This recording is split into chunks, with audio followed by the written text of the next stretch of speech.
أعوذ بالله من الشيطان الرجيم. بسم الله الرحمن الرحيم. بسم الله وبحمده. السلام عليكم ورحمة الله تعالى وبركاته.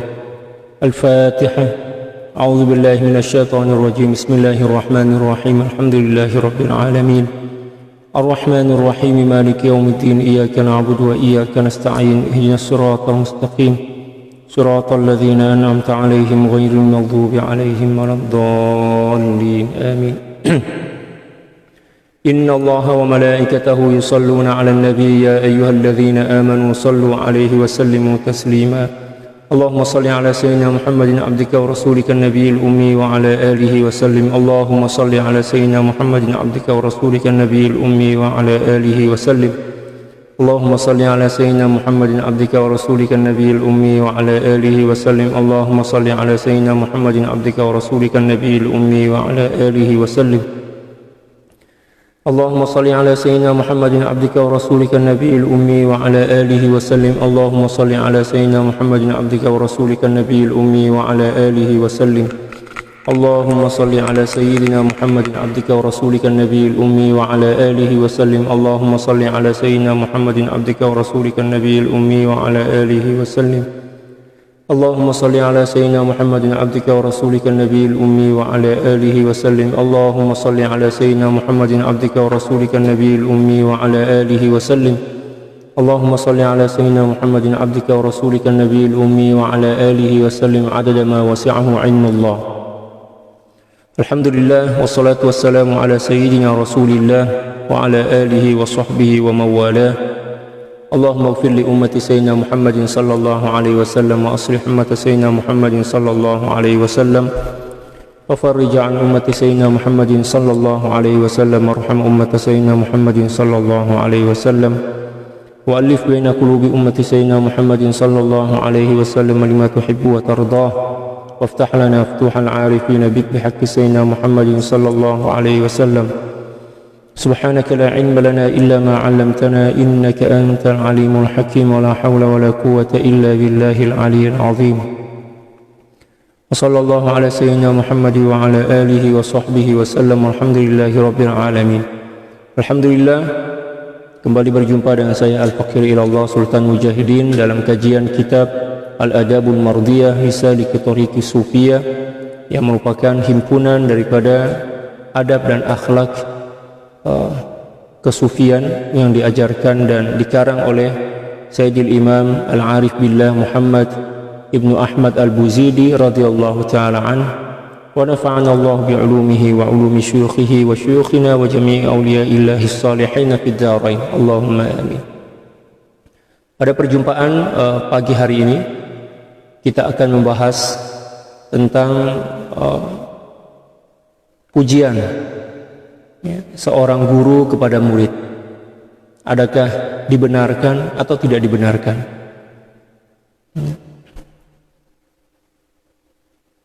Sebenarnya pujian seorang guru kepada murid dalam manakala murid dalam keadaan di dalam hati dia masih lagi ada keinginan untuk dipuji, maka pujian guru ini akan semakin merosakkan dan akan semakin memburukkan murid yang tak cukup syarat lagi untuk dipuji. Sebab memuji seorang yang dalam hati dia ada sifat riya, sum'ah, demikian juga sifat-sifat buruk yang lainnya, akan menyebabkan sifat-sifat buruk itu akan semakin membesar, semakin berkembang. Oleh sebab itu seorang syekh tidak dibenarkan atau seorang mursyid tidak dibenarkan memuji murid dia bila mana murid ini masih dalam keadaan lemah keikhlasan dan juga lemah kejujuran. Tapi bila mana murid telah kukuh dan teguh dalam kejujuran dan keikhlasan dia, maka pujian daripada guru itu akan semakin menambah dan akan semakin mengangkat derajat dia di sisi Allah Subhanahu wa taala. Adapun seorang yang kejujuran dan keikhlasannya masih lemah, pujian akan semakin menjatuhkan dia, akan semakin mengurangkan peningkatan spiritual dia. Berbeza halnya dengan seseorang murid yang di dalam hati dia ada sifat jujur, demikian juga sifat ikhlas. Pujian daripada guru dia akan semakin menyebabkan dia malu kepada Allah dan mampu untuk mengembalikan pujian itu kepada Allah Subhanahu wa taala, sehinggalah menyebabkan maqam dia akan semakin meningkat. Qala al-muallif radhiyallahu ta'ala anhu wa nafa'ana Allah bi'ulumihi wa 'ulumi syuyukhihi wa syuyukhina wa jami' awliya'illahi as-salihin fid dharain. Allahumma amin. Wa kadzalika la yanbaghi lana an namdaha katsiran min as-sa'irina ila Allah li'anna dhalika yadhurruhum wa yunkisuhum li ajli al-'illati al-batinati allati hiya hubbul madah wal jah wal rif'ati wa ghairi dhalik. Demikian juga tidak dibenarkan bagi kami, ya,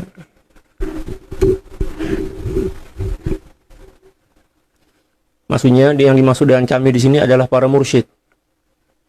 An-namdaha katsiran minas sa'irina ila Allah, untuk memuji murid-murid yang sedang menempuh perjalanan menuju kepada Allah Subhanahu wa taala dengan pujian yang berlebih.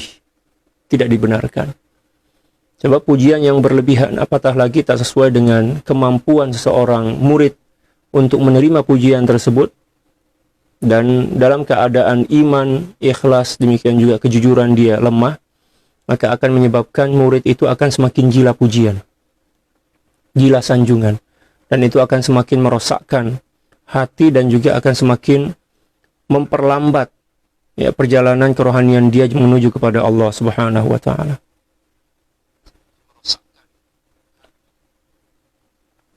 Oleh sebab itu, seorang mursyid tidak dibenarkan terlalu banyak memuji murid, walaupun mungkin murid itu telah melakukan sesuatu yang baik, ya kan, mungkin telah berkhidmat dengan yang terbaik. Tetapi seorang syekh, seorang mursyid, dia kena pandai-pandai melihat kemampuan dan kapasitas seorang murid untuk menerima pujian. Sebab pujian itu boleh merosakkan hati seorang murid manakala dia belum cukup syarat lagi untuk menerima pujian. Tapi terkadang-kadang seorang syekh ini memuji murid dia. Tujuan memuji ini sebenarnya bukan bertujuan untuk memuji seorang murid tersebut, tetapi tujuannya setakat untuk menguji, bukan memuji, ya. Terkadang pujian itu bukan bertujuan untuk memuji, tetapi tujuannya adalah untuk menguji, melihat adakah murid ini masih suka atau masih mempunyai keinginan untuk dipuji dan disanjung. Maka seorang syekh untuk mengetahui secara pasti tentang penyakit itu, syekh akan memuji murid tersebut, ya. Dan mesti akan nampak kesan daripada pujian syekh itu. Bila mana seorang murid ini dipuji dan dia merasa tersanjung, merasa terpuji, maka syekh dengan mudah, sangat mudah untuk memastikan bahwa murid ini masih gila pujian dan perlu ditarbiyah. Penyakit keinginan untuk dipuji dan disanjung ini perlu dibuang, perlu mujahadah. Sebab pujian atau keinginan untuk dipuji merupakan satu di antara penyakit yang cukup kronik, yang boleh merosakkan seluruh amal ibadah kita. Demikian juga bukan setakat merosakkan amal ibadah kita, akan tetapi malah ianya boleh menjadi asbab akan tumbuh dan berkembangnya sifat-sifat yang lain. Dan ini sangat berbahaya. Sifat riya. Demikian juga sifat-sifat buruk yang lainnya, itu mempunyai berhubung kait antara satu dengan yang lain. Oleh sebab itu, kata beliau, kami sebagai seorang mursyid, ya, tidak dibenarkan untuk banyak memuji pelajar-pelajar atau murid-murid yang sedang memulakan perjalanan atau menempuh perjalanan menuju kepada Allah Subhanahu wa taala. Kemudian beliau akan menjelaskan tentang asbab mengapa kami tidak memuji walaupun murid itu melakukan kebaikan. Dan ini banyak berlaku di kalangan para murid di bawah pentarbiyahan guru kami, Maulana Syekh Yusuf Al-Hasani radhiyallahu taala. Kadang-kadang beliau menyuruh seorang murid untuk berkhidmat atau melakukan suatu tugas. Dan kalau sekiranya seorang murid ini melakukan tugas dengan baik, beliau tak puji pun. Beliau senyap, ya, seolah-olah beliau tak tahu yang kita ini telah menunaikan tugas dengan baik. Malah terkadang-kadang beliau marah kepada kita. Mengapa beliau marah setelah kita melakukan tugas dengan baik? Beliau marah itu sebab beliau mengesan bahwa dalam diri kita ada rasa puas hati setelah melakukan kebaikan dengan baik. Kita rasa diri, wow, saya sudah melakukan kebaikan dengan baik. Saya nak bagi tahu guru saya, agar guru saya tahu yang saya ini telah melakukan kebaikan.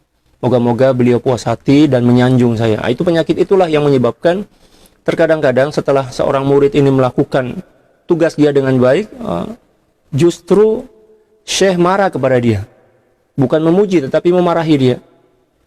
Sehingga seorang murid yang tak faham tentang mengapa syekh marah kepada diri dia, walaupun telah melakukan tugas dengan baik, dia akan berburuk sangka dan akan lari daripada syekh. Dan ini merupakan ujian ke atas murid.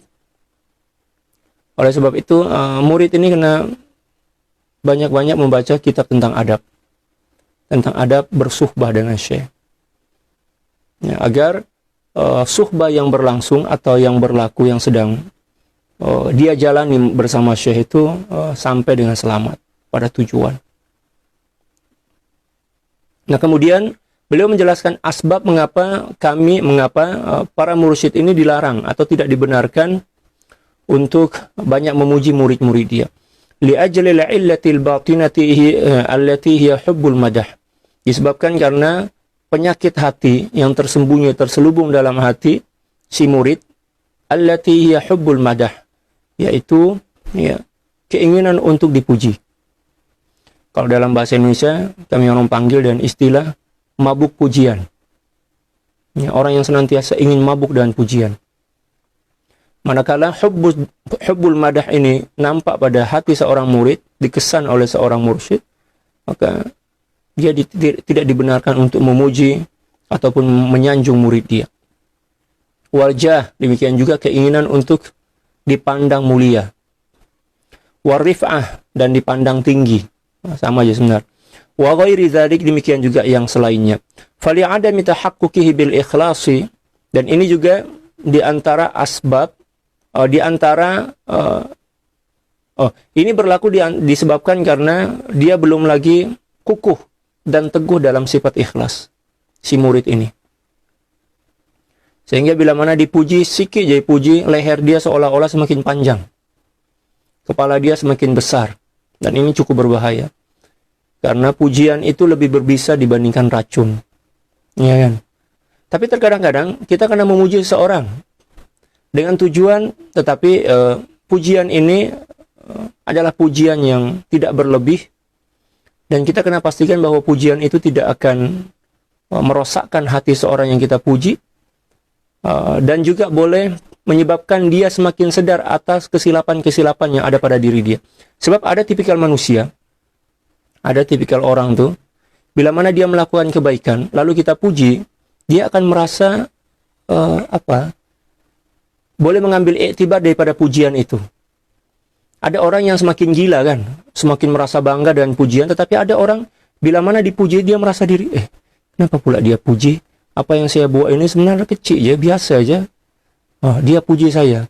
Maknanya saya kena melakukan sesuatu yang lebih baik sesuai dengan pujian dia, sebab dia memuji saya. Pujian itu dia anggap berlebih daripada apa yang telah mampu dia lakukan, sehingga dia berusaha untuk melakukan sesuatu agar padan dengan pujian yang telah disampaikan oleh seseorang kepadanya. Dan itu pernah berlaku pada Al-Imam Abu Hanifah radhiyallahu ta'ala an. Tiap hari ramai orang yang memuji beliau. Ya. Bila mana beliau melintas atau lalu di perhimpunan penduduk, maka penduduk itu akan mengatakan, para penduduk akan mengatakan, inilah seorang lelaki yang menghidupkan seluruh malam dengan ibadah. Itu kan pujian kan? Walaupun sebenar beliau tak hidupkan, tak mengisi sepenuh masa di malam hari untuk beribadah. Ada masa beliau untuk tidur. Ini adalah pujian. Kemudian menyebabkan beliau merasa malu. Ya Allah, malunya saya. Nah, ini orang yang baik. Kenapa pula dia memuji saya secara berlebih? Ya orang tak tahu ya, yang saya ini sebenar. Ya, saya tidak menghidupkan malam sepenuh masa, tahu. Ada masa saya untuk rehat, masa saya untuk bersama istri dan lain sebagainya. Tapi dia orang ini terlalu berbaik sangka kepada saya. Beliau cakap macam itu. Dan beliau menganggap bahwa itu adalah teguran daripada Allah. Seolah-olah apa yang disampaikan oleh masyarakat itu mengetuk hati beliau. Dan meyakini bahwa itu adalah teguran daripada Allah. Seolah-olah Allah mengatakan kepada dia, wahai Abu Hanifah, kamu ini seorang imam. Tak layak dan tak patut bagi kamu untuk tidur malam. Ya. Kamu seorang imam yang menjadi panutan, yang menjadi contoh kebaikan kepada masyarakat. Tak patut kamu tidur malam. Ya.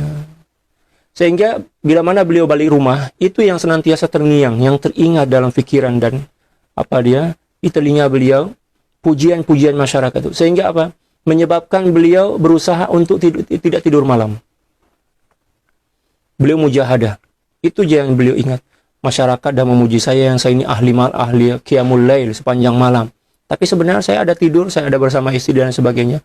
Saya kena melakukan sesuatu agar pujian itu sepadan dengan amalan saya. Ini orang yang hebat, ini orang yang cerdik, orang yang mempunyai akal jenius macam itu. Beliau buat. Sehinggalah suatu masa istri beliau ini komplain, bertanya, wahai imam, apa yang imam buat nih? Ini melampau sangat. Ya. Kata beliau, saya malu kepada Allah. Orang dah terlanjur memuji saya sebagai ahli qiyamul lail sepanjang malam, tapi sebenarnya saya tidur. Ya kan? Saya malu kepada Allah Subhanahu wa taala. Saya kena buat juga apa yang telah dipujikan oleh orang lain ke atas diri saya agar sepadan. Dan saya tidak malu di hadapan Allah Subhanahu wa taala kelak di akhirat nanti ketika mana Allah bertanya kepada saya, wahai Abu Hanifah, masyarakat memuji kamu sebagai seorang imam yang senantiasa mengisi malam, sepenuh malam untuk beribadah. Tapi ternyata pujian itu tak sesuai dengan kenyataan. Kamu banyak tidur. Kamu tidak mengisinya sesuai dengan apa yang telah dipujikan oleh masyarakat. Itulah yang menyebabkan beliau itu semakin meningkat. Semakin semangat untuk Untuk beribadah. Kita pula, bila mana ada orang yang memuji kita, ya Allah, kita semakin menggila, semakin haus dan semakin ingin agar orang itu memuji kita dengan lebih, dan tak ada rasa malu walaupun sedikit. Ya. Dan tak ada peningkatan ibadah pada diri kita. Itu tanda bahwa pujian itu telah merosakkan hati kita. Berbahaya, pujian itu sangat berbahaya. Ya. Satu di antara penyakit yang sangat mudah untuk menghancurkan amal ibadah kita adalah pujian. Bila mana kita tak pandai untuk bersemuka atau berdepan dengan pujian daripada seorang, maka boleh menyebabkan seluruh amal ibadah yang telah kita lakukan berpuluh-puluh tahun itu hancur. Ya. Itulah mengapa kita perlu belajar ilmu tasawuf. Di dalam tasawuf kita diajarkan untuk tidak menjadi orang-orang yang gila pujian, dan juga dalam tasawuf kita diajarkan macam mana cara berdepan dengan orang-orang yang memuji kita. Ada cara dia. Ya.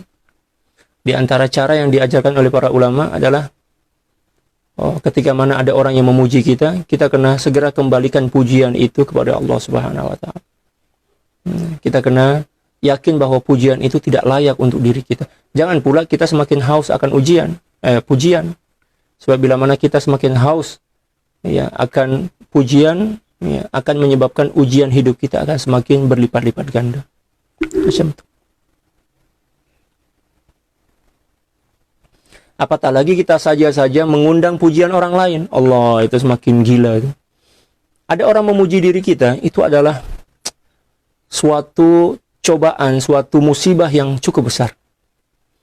Karena kita dituntut daripada pujian itu pertama untuk mengembalikan pujian itu kepada Allah. Adakah kita mampu mengembalikannya? Atau mungkin malah kita ambil pujian itu lalu kita sematkan pada diri kita. Kita rasa diri kita memang layak untuk dipuji. Bila mana ada perasaan macam itu dalam hati kita, maknanya kita telah hancur. Amal ibadah kita telah rosak. Itu yang pertama. Yang kedua, kita kena pastikan kalau sekiranya kita dipuji seseorang, bahwa apa yang dipujikan oleh seseorang, sesuatu pujian seseorang itu sepadan dengan apa yang ada pada diri kita. Kalau tak sepadan, kita mempunyai kewajiban, wajib ke atas kita untuk melakukan sesuatu yang menyebabkan pujian itu sepadan dengan apa yang kita lakukan. Seperti mana yang berlaku pada Imam Abu Hanifah tadi. Seperti itu. Ya. Yang ketiga, ketika mana seorang memuji kita, kita kena merasa malu di hadapan Allah Subhanahu wa taala. Kita kena pastikan bahwa kita malu di hadapan Allah Subhanahu wa taala.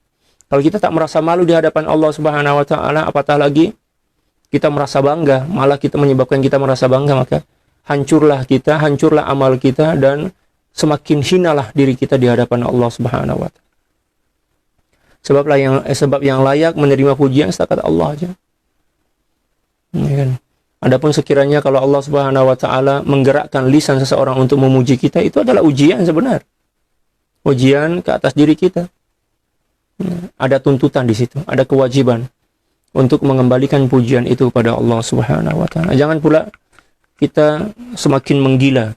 Malah terkadang-kadang kita saja melakukan sesuatu dengan tujuan untuk mencari pujian, sanjungan, penghargaan ya, daripada orang lain. Sebab itu akan merosakkan seluruh amal ibadah kita. Allah, sama ada dalam ucapan kita. Terkadang-kadang kan kita ada masa-masa tertentu kita nak menyampaikan ayat itu dengan ayat yang tersusun kan. Kita susun ayat kita dengan indah, ya kan, cantik, dengan tujuan agar orang tertarik dengan ayat-ayat kita. Nah, itu bahaya tuh. Demikian juga cara berpakaian kita. Kita saja guna pakaian yang lawa-lawa. Tujuannya agar pandangan orang lain tertuju kepada kita. Agar kita dinilai, disanjung, oh, lawaknya baju dia. Misalkan, oh na'udzubillah, oh bahaya tuh. Demikian juga, misal kata, kita rajin masak. Ya kan, kita rajin masak. Saja kita post, ya, masakan kita di Facebook misal, dengan tujuan agar orang memuji, menyanjung masakan kita misal. Tapi kalau tujuan hanya setakat bagi tahu yang kita ini adalah masakan sedikit, tapi tak ada keinginan untuk dipuji atau untuk bagi motivasi kepada orang lain untuk rajin memasak misal, oke, tak ada masalah pun. Tapi kalau tujuan kita nak tunjuk-tunjuk yang kita ini pakar misal, atau misal melukis, ya kan, kita seorang melukis atau seorang pengukir dan melukis. Kalau lukis kan di kertas, kalau ukir kan di kayu kan. Kita buat ukiran atau lukisan dengan tujuan agar orang memuji kita dan apa yang kita lakukan, yang kita ini pakar, kita ini berbakat dan lain sebagainya. Itu akan merosak dan menghancurkan hati kita dan juga amal ibadah kita. Dan pujian bila mana telah menjadi bahagian yang paling kita rindukan dalam jiwa kita, maka akan membawa kita kepada penyakit-penyakit yang lain. Ya, na'udzubillah summa na'udzubillah min dzalik. Ini adalah perkara yang terkadang-kadang dianggap remeh-temeh oleh masyarakat kita. Ya kan? Berpenampilan dengan cantik dengan tujuan pujian. Kalau dia nak keluar rumah penampilan Masya Allah. Ya, tapi kalau kat rumah, rambut pun berdiri. Misalkan, baju pun tak tahulah. Ya, tukar baju mungkin sekali dalam 2 hari, misal. Tapi kalau nak keluar itu Masya Allah, dia mesti mencari baju yang paling mahal, ya kan? Tak adil lah kita. Mengapa ketika mana kita nak jumpa dengan manusia, kita tampil dengan necis kalau dalam bahasa, dengan penampilan yang wow, macam itu kan? Tapi di rumah kita bersama Allah dalam sholat kita, misal. Terkadang-kadang kopiah pun, moga-moga kopiah saya tak urus. Kopiah pun tak pernah basuh sampai kuning macam warna emas macam tu. Ya, kain pun tak gosok. Tapi kalau kita nak keluar jumpa dengan kawan, Masya Allah. Maknanya kita tak adil lah. Maknanya di situ ada sifat riak. Itu pasti dah tu. Mesti ada sifat riak kat situ. Ya kan? Ya. Allah. Memang perkara ini nampak macam biasa aja, tapi dalam pandangan tasawuf ini dikira sebagai sesuatu yang luar biasa. Yang boleh merosakkan hati dan amal ibadah kita. Kita kena pandai-pandailah bawa diri kita. Ya, jangan sampai, ya Allah, amal ibadah yang sudahlah amal ibadah kita tak seberapa banyak, ya kan, penuh pula dengan kekurangan-kekurangan di dalamnya. Lepas itu rosak, hancur. Dalam keadaan kita merasa seolah-olah amal ibadah itu telah diterima oleh Allah. Ini sesuatu yang sangat buruk. Kita kena jaga diri kita. Ya. Fayabitishu ilal kamal, sehinggalah dengan pujian itu, ya, seorang murid ini tidak akan sampai kepada kesempurnaan tauhid dan ma'rifah. Ya kan? Sudahlah amal sikit, lepas itu pula guru memuji dia. Pujian ini tak sepadan dengan amal dia. Sudahlah amal rusak, demikian juga hati dia, sehingga seorang murid yang ditarbiyah ini tidak akan boleh sampai kepada kesempurnaan tauhid. Oleh sebab itu carilah seorang guru yang betul-betul mursyid, yang tidak suka-suka hati memuji kita. Tapi selalunya kita nih sebagai murid, kita sangat merasa seronok bila mana syekh itu memuji kita. Seolah-olah itulah kehidupan kita yang sebenar. Ya, malah itulah yang selalu senantiasa kita ingat, oh hari itu syekh memuji saya, oh ya bahagianya hati. Syekh memuji kita, sepatutnya kita semakin malu lah. Ya, semakin malu, semakin merasa dia hina di hadapan Allah. Sebab pujian syekh itu sebenarnya adalah teguran kepada kita. Ya kan? Di sini istilahnya perliah, bukan apalah istilah dia. Kalau dalam bahasa Indonesia sindiran. Disindir. Woi cantiknya akhlak kamu. Seolah-olah syekh kamu ini akhlak kamu buruk sangat. Tapi kita tertipu oleh ayat tuh. Ya kan, ungkapan tuh. Ya. Demikian juga terkadang-kadang syekh itu marah kepada seorang yang akhlaknya baik. Pernah marah, akhlak kamu buruk. Kita pula yang ada di samping dia dengan suka-suka hati menilai, oh ternyata syekh cakap akhlak dia buruk. Maknanya dia berakon lah ini. Nampak sopan tapi syekh cakap akhlak dia buruk. Sebenarnya syekh bukan cakap kepada orang tersebut, tetapi kepada kita nih, melalui orang itu. Ya, selalunya macam itu. Tapi kita pula itulah kelemahan yang ada dalam diri kita. Fatazilla qadamuhu fayahlak. Kemudian kaki dia tergelincir dan membawa dia kepada kerosakan. Pujian seorang guru yang boleh merosakkan hati dan amal seorang murid ini sudahlah akan menghambat atau tidak akan membawa dia kepada kesempurnaan, malah seterusnya boleh menyebabkan dia akan tergelincir dan hancur. Fala ila nihayati wasal wala huwa fil bidayati baqa. Dia tidak akan sampai kepada tujuan, malah kata beliau, ya, dia tidak akan bertahan pada permulaan perjalanan itu. Dia akan terus jatuh. Bahaya, pujian daripada guru itu berbahaya. Kalau kita tak pandai untuk memahami pujian daripada guru, boleh menyebabkan kita semakin hancur. Ya. Merupakan kewajiban ke atas murid untuk banyak-banyak belajar tentang adab. Tentang cara berinteraksi dengan syekh, dengan mursyid. Tentang cara memahami kalam-kalam syekh. Ada ilmu khas yang diajarkan oleh para ulama tentang cara mentakwil atau memahami kalam-kalam guru kita ketika mana kita sedang bersemuka dengan guru. Jangan kita pahami kalam syekh itu dengan secara zahir. Sebab terkadang-kadang syekh cakap tetapi maksud dia adalah B macam itu. Ya. Bukan bermakna syekh ini berdusta atau menipu tak. Memang dia orang terikat oleh kaedah-kaedah bahasa. Jadi dalam tasawuf itu seorang mursyid dia orang terikat oleh kaedah-kaedah. Kaedah-kaedah kinayah dan isyarat. Nah, kita kena faham tuh. Kita kena belajar tentang cara memahami kalam-kalam syekh atau kalam-kalam mursyid mengikut kaedah-kaedah yang mengikat dan mengatur mereka. Ya, ada kaedah isyarat istilah dia, ada kaedah kinayah. Ya. Sehingga kita tak suka-suka hati memahami kalam syekh itu mengikut pemahaman kita. Terkadang syekh cakap, jom mai makan. Kita memahami, oh syekh ajak saya makan, terus kita datang makan.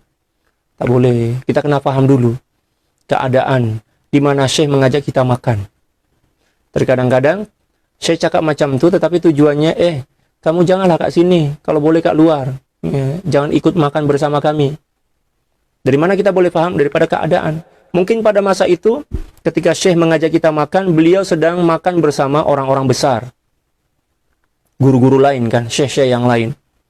Ya, kita pula melihat mereka sedang makan, lalu kemudian syekh panggil kita makan. Tujuannya sebenar bukan nak ajak kita makan, tetapi tujuannya adalah, kamu keluarlah, jangan tengok kami makan. Sebab melihat para syuyuh, para guru sedang makan itu sebenarnya su'ul adab. Keluarlah. Kenapa pula kamu kat situ? Ini tamu-tamu saya nih, tetamu saya nih, saya kena hargai dia. Kalau kamu tetap duduk kat situ, apatah lagi kamu memandang kepada kami yang sedang makan, akan menyebabkan dia tetamu saya ini, para tetamu saya akan malu. Kemudian syekh memanggil kita, jom makan sekali. Sebenar itu adalah bahasa isyarat, kamu jangan tengok kami orang makan. Kalau boleh keluarlah dulu. Kita pula yang tak faham, setakat memahami kalam syekh itu secara zahir, dengan gembira hati kita ke depan. Makan pula, letak diri kita macam seolah-olah tetamu syekh. Nah, itu bahaya tuh. Berbahaya. Nah, kita kena paham itu bahasa isyarat, bahasa kinayah. Ya, bahasa tubuh. Kalau dalam bahasa Indonesia bahasa tubuh. Bahasa tubuh maksudnya macam gerakan tubuh syekh itu sebenarnya ada isyarat.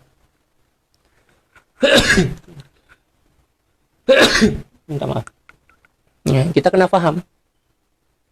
Daripada gerak tubuh syekh itu sebenarnya ada isyarat kat situ bagi orang yang memahami.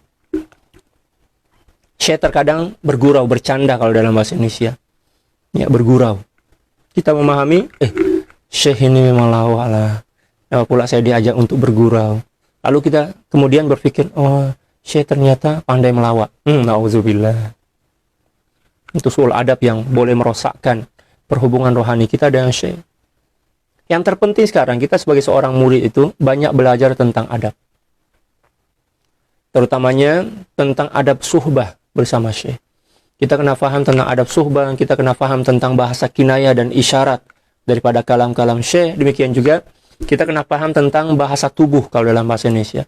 Macam mana cara menafsirkan atau memahami gerak tubuh seorang mursyid. Sebab gerak tubuh seorang mursyid itu adalah irsyad, petunjuk. Itu adalah contoh. Ya, itu adalah contoh. Bagi orang yang tak pernah paham, tak pernah belajar tentang ilmu adab, demikian juga tidak pernah belajar tentang ilmu isyarat. Ya. Demikian juga tentang ilmu kinayah dan juga tentang bahasa tubuh. Ya. Maka selalunya dia gagal dalam bersuhbah bersama syekh dia. Dia akan gagal. Kalau sekiranya tak gagal pun, maka dia tidak banyak mengambil manfaat walaupun dia bersuhbah berpuluh-puluh tahun. Kita kena belajar tuh ilmu kinayah dan isyarat kalam syekh, tentang cara memahami kalam syekh dan juga cara memahami gerak tubuh syekh. Ya, bahasa gerak tubuh istilah dia, bahasa tubuh.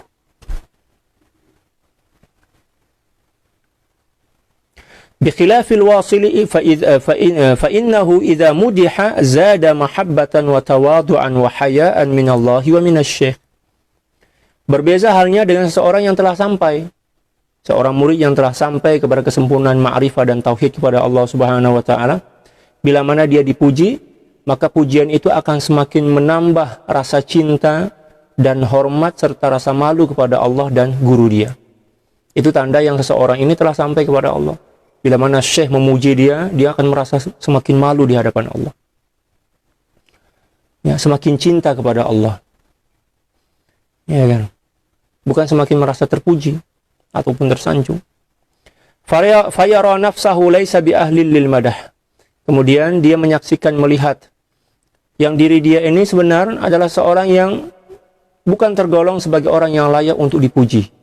Semakin dipuji, dia merasa semakin tidak layak untuk dipuji. Nah, itu tanda yang seorang telah sampai kepada Allah.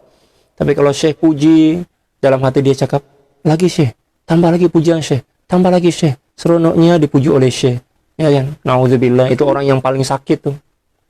Orang yang betul-betul masih dalam keadaan ya, kronik penyakit-penyakit hati dia.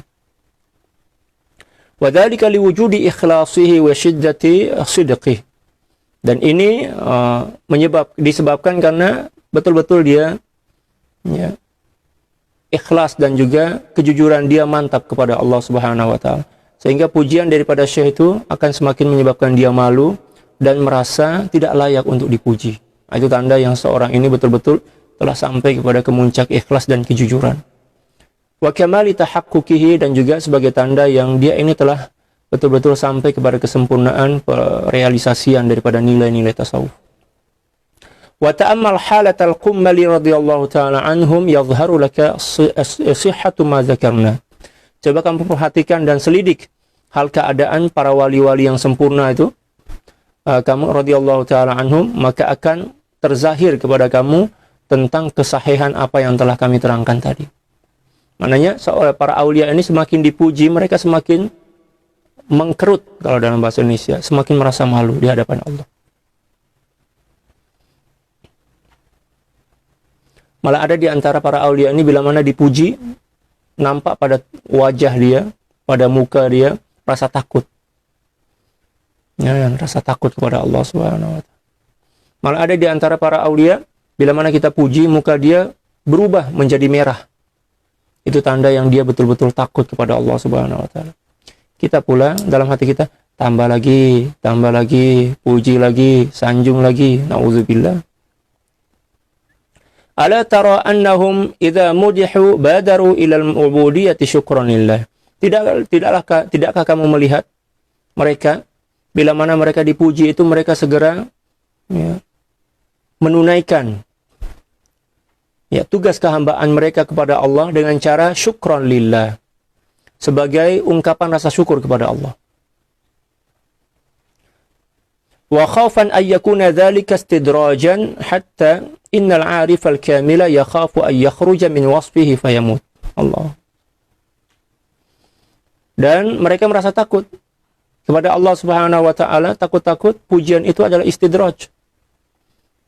Allah, pujian itu kadang-kadang adalah istidraj.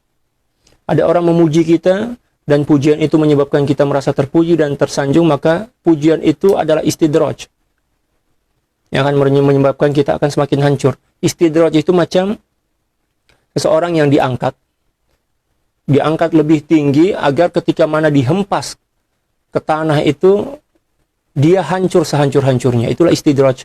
Nampak seolah-olah macam diangkat, tetapi tujuannya agar bila mana dihempaskan ke bumi, seketika itu dia akan hancur. Ya, samalah seseorang yang dipuji. Bila mana dia semakin merasa terpuji dan merasa tersanjung, maka pujian itu adalah istidraj. Dia kena segera memohon perlindungan daripada Allah. Berlari kepada Allah. Allah.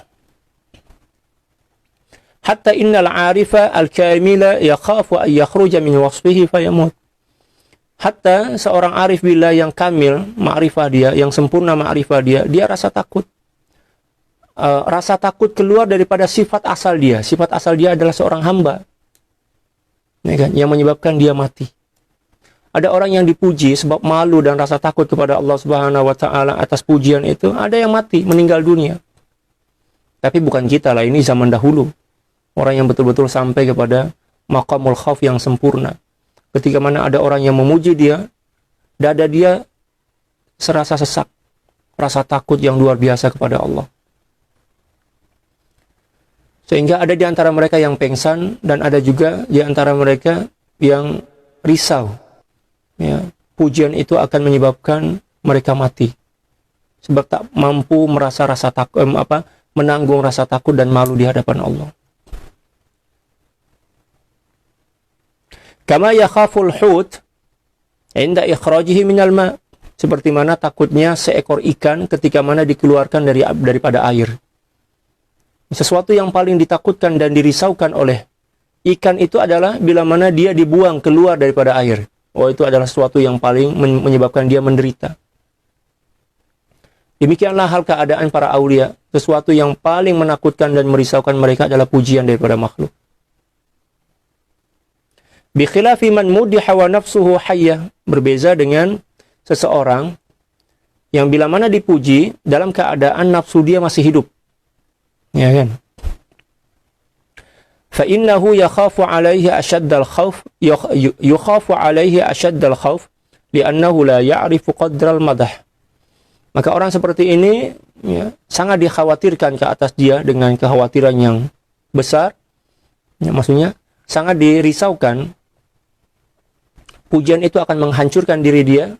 Apa asbab dia? Li'annahu la ya'rifu qadral madah. Karena dia tidak tahu tentang kadar pujian itu. Wala murada min madhih. Demikian juga dia tak faham tentang tujuan daripada pujian itu. Terkadang orang memuji kita sebenarnya tujuannya bukan memuji, mungkin memerli kita atau mungkin menyinggung kita.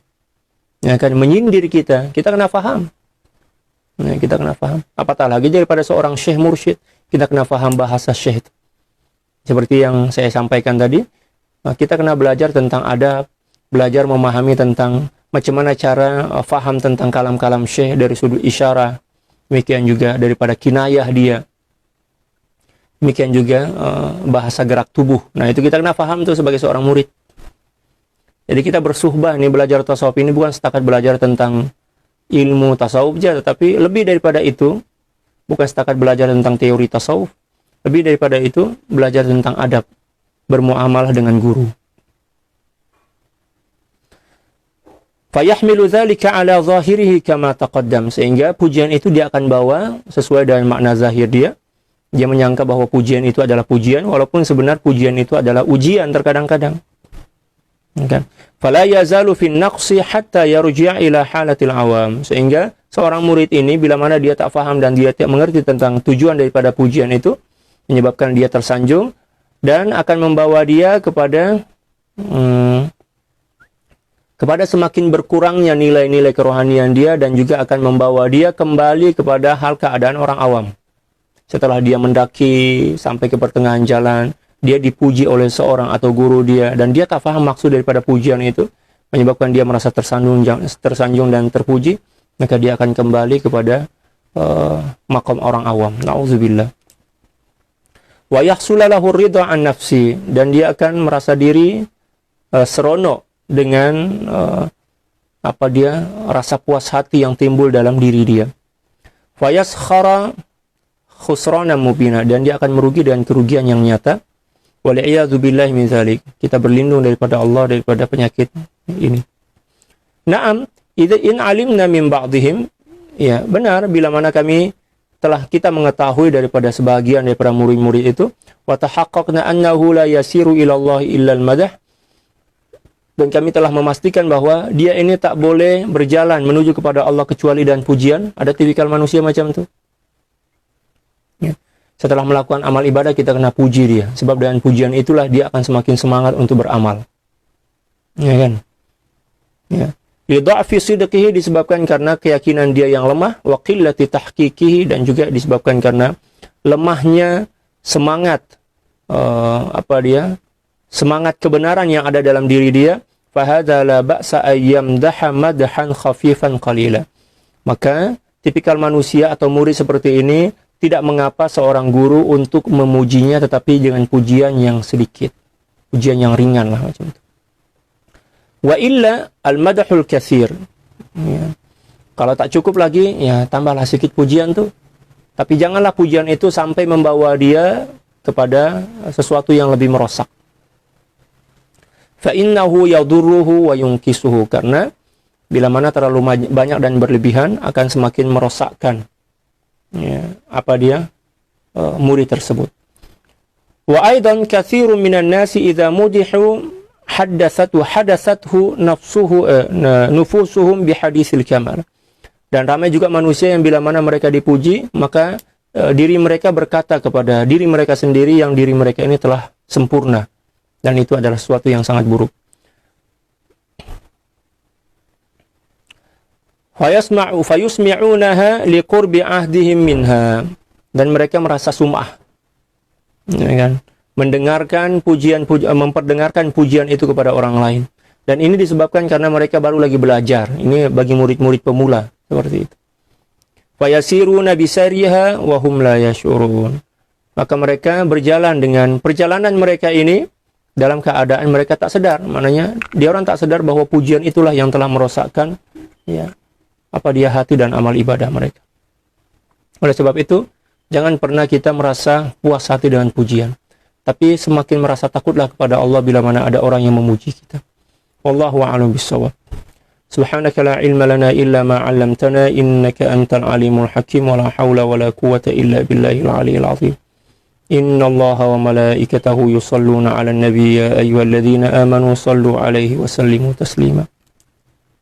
Allahumma salli ala sayyidina Muhammadin abdika wa rasulika an-nabiyil ummi wa ala alihi wa sallim. Allahumma salli ala sayyidina Muhammadin abdika wa rasulika an-nabiyil ummi wa ala alihi wa sallim. Allahumma salli ala sayyidina Muhammadin abdika wa rasulika an-nabiyil ummi wa ala alihi wa sallim. Allahumma salli ala sayyidina Muhammadin abdika wa rasulika an-nabiyil ummi wa ala alihi wa sallim. Allahumma salli ala sayyidina Muhammadin abdika wa rasulika an-nabiyil ummi wa ala alihi wa sallim.